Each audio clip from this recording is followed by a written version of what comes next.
좀 이렇게 시간이 안 가는지 정말 버스 안에서 going 이불 속에서 going은 언제나 너에게 going.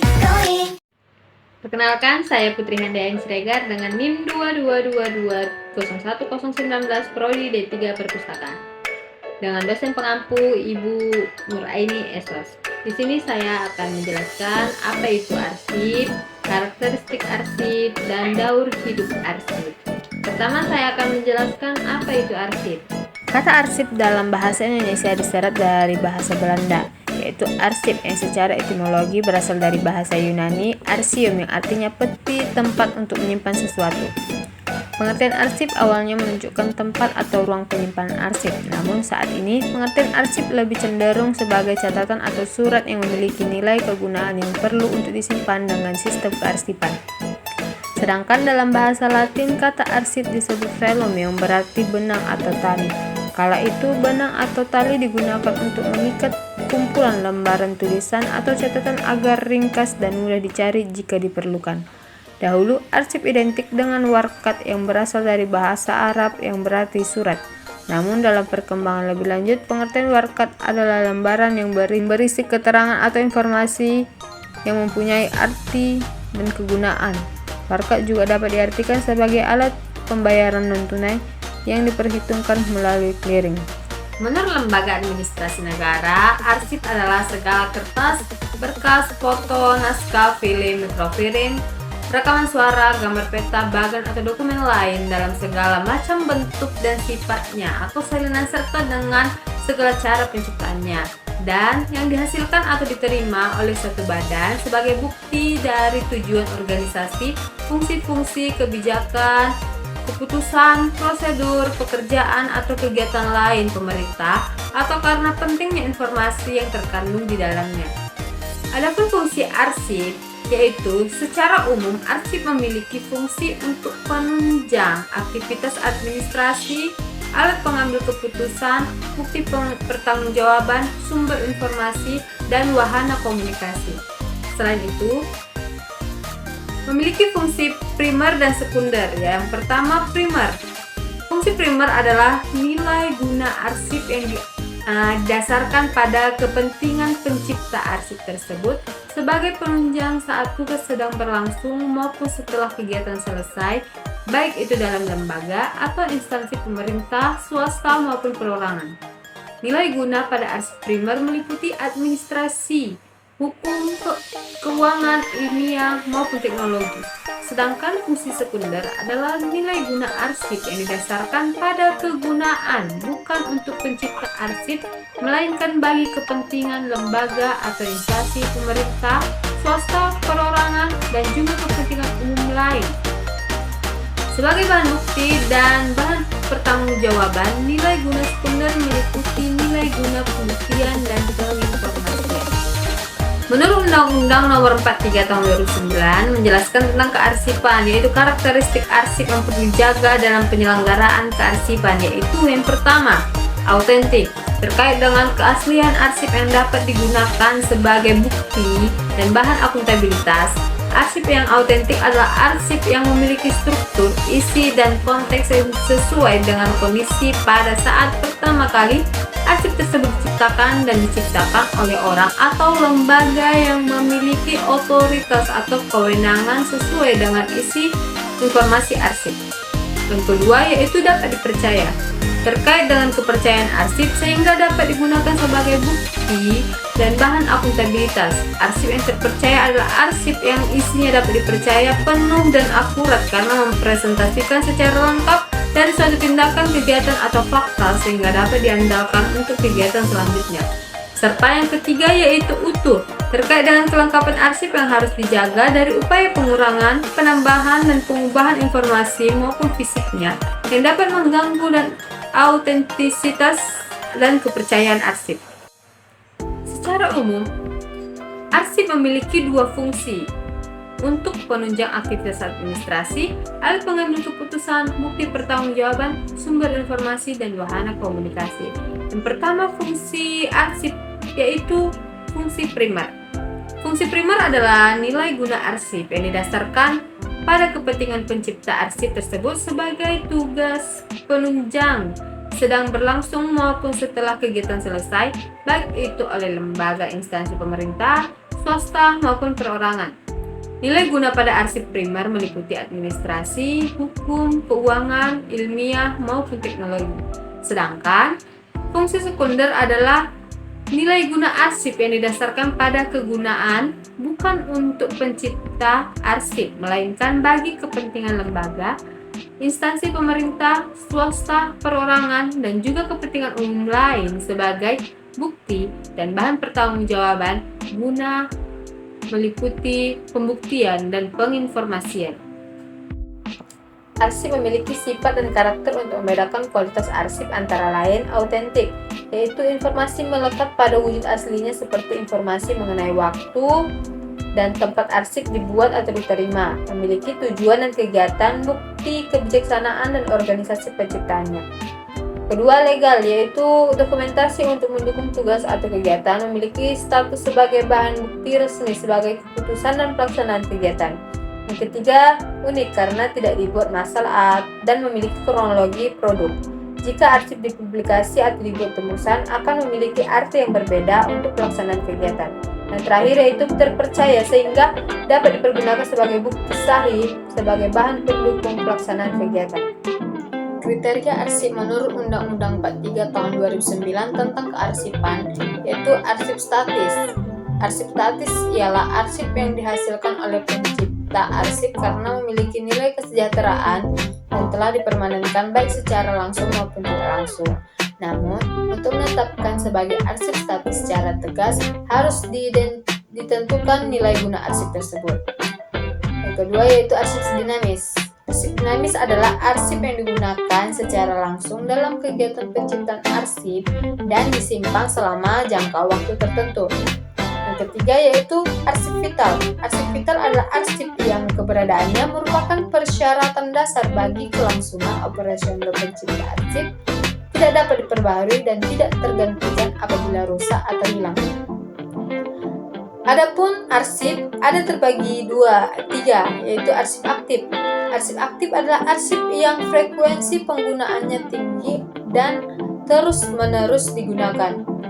Yang kedua yaitu arsip inaktif. Arsip inaktif adalah arsip yang frekuensi penggunaannya telah menurun. Yang ketiga yaitu arsip statis. Arsip statis adalah arsip yang dihasilkan oleh pencipta arsip karena memiliki nilai guna kesejarahan, telah habis retensinya dan berketerangan dipermanenkan yang telah diverifikasi baik secara langsung maupun tidak langsung oleh Arsip Nasional Republik Indonesia atau Lembaga Kearsipan. Selanjutnya saya akan menjelaskan tentang gaun hidup arsip. Pertama yaitu tahap penciptaan atau creation. Pada tahap ini arsip diciptakan atau dibuat, kemudian digunakan sebagai media penyimpanan informasi, sebagai dasar perencanaan, pengorganisasian, pengambil keputusan, pengawasan, dan sebagainya. Arsip diciptakan dengan dua cara. Yang pertama yaitu diterima dari organisasi atau seseorang yang berasal dari luar organisasi atau eksternal. Yang kedua dapat diciptakan secara internal dari perusahaan. Tahap kedua yaitu tahap pengurusan atau distribution. Tahap pengurusan adalah tahap penyampaian arsip atau pengendalian pergerakan arsip dari satu unit kerja ke unit kerja lain dalam organisasi yang meliputi kegiatan penyampaian arsip, pengendalian arsip, penyampaian arsip, dan pengendalian terhadap perjalanan arsip. Yang ketiga yaitu tahap penggunaan atau use.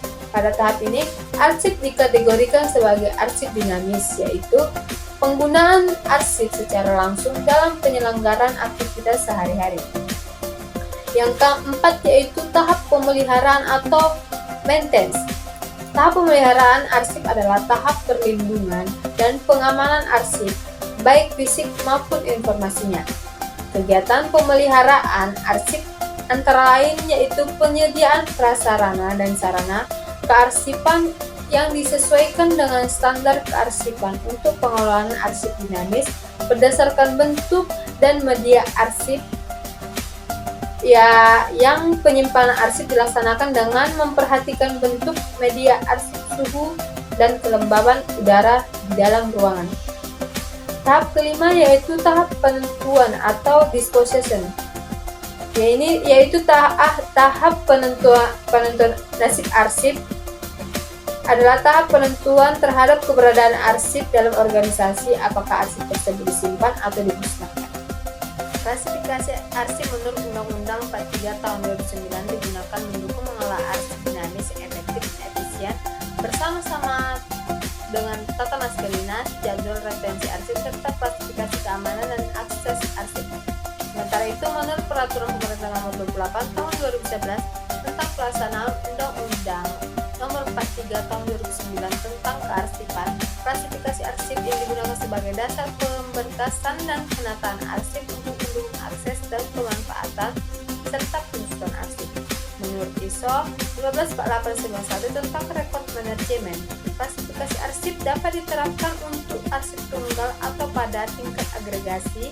Klasifikasi arsip menghubungkan arsip yang dengan bisnis yang didokumentasikan pada tingkat yang sesuai, misalnya untuk fungsi aktivitas atau proses kerja, serta memberikan keterkaitan antara arsip tunggal dan agregasi agar terus-menerus menyediakan arsip aktivitas bisnis.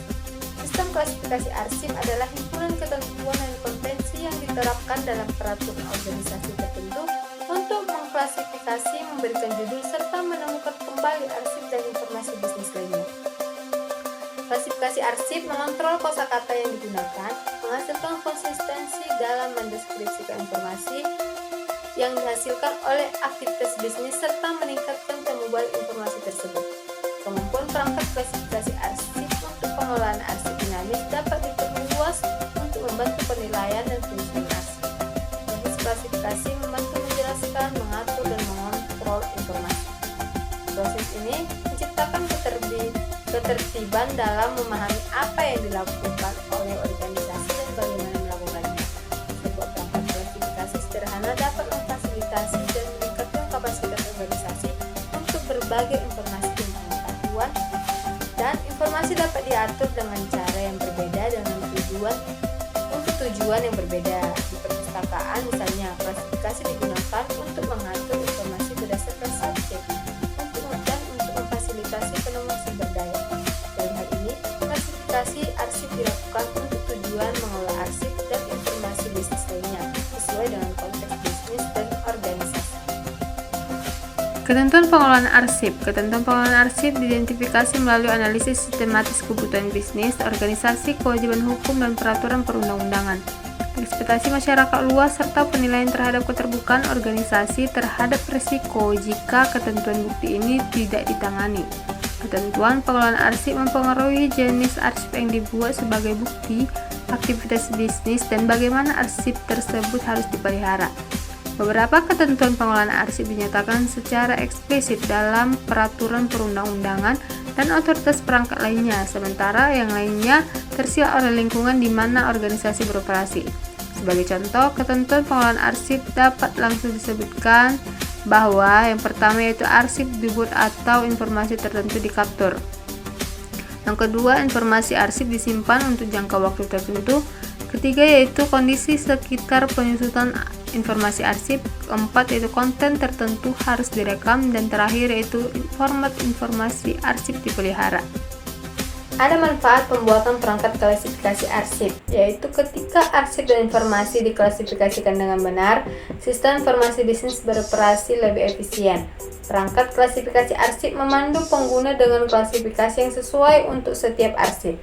Perangkat klasifikasi arsip dijelaskan dalam modul ini dari skema klasifikasi bisnis organisasi.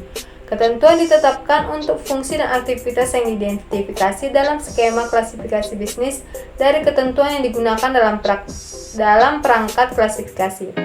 Ketentuan ini adalah antarmuka antara menjalankan fungsi dan mendokumentasikannya. Pengklasifikasian aktivitas bisnis melalui perangkat klasifikasi arsip berbasis fungsi adalah cara ampuh untuk mendukung pelaksanaan bisnis seperti 1. Menetapkan dan mendokumentasikan hubungan antara aktivitas bisnis dan bukti yang menunjukkan bahwa proses ini telah dilakukan secara efisien, terbuka, dan akuntabel. Yang kedua yaitu menetapkan hubungan antara setiap arsip yang tergabung untuk menyediakan arsip aktivitas organisasi secara terus-menerus. Ketiga itu membantu pengambilan semua arsip yang berhubungan dengan aktivitas bisnis karena menyediakan link terhadap konvensi pemberian nama atau judul pada terminologi bisnis saat ini.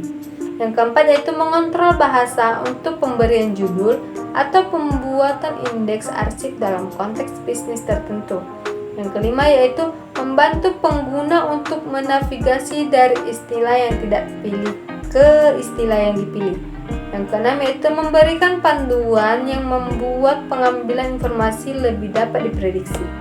Yang ketujuh, menentukan perlindungan keamanan dan tingkat akses atau penggunaan izin sesuai untuk kelompok arsip tertentu, serta membantu pengelola periode referensi dan tindakan penyusulan arsip. Itulah yang dapat saya sampaikan kali ini mengenai arsip. Kurang dan lebihnya saya mohon maaf.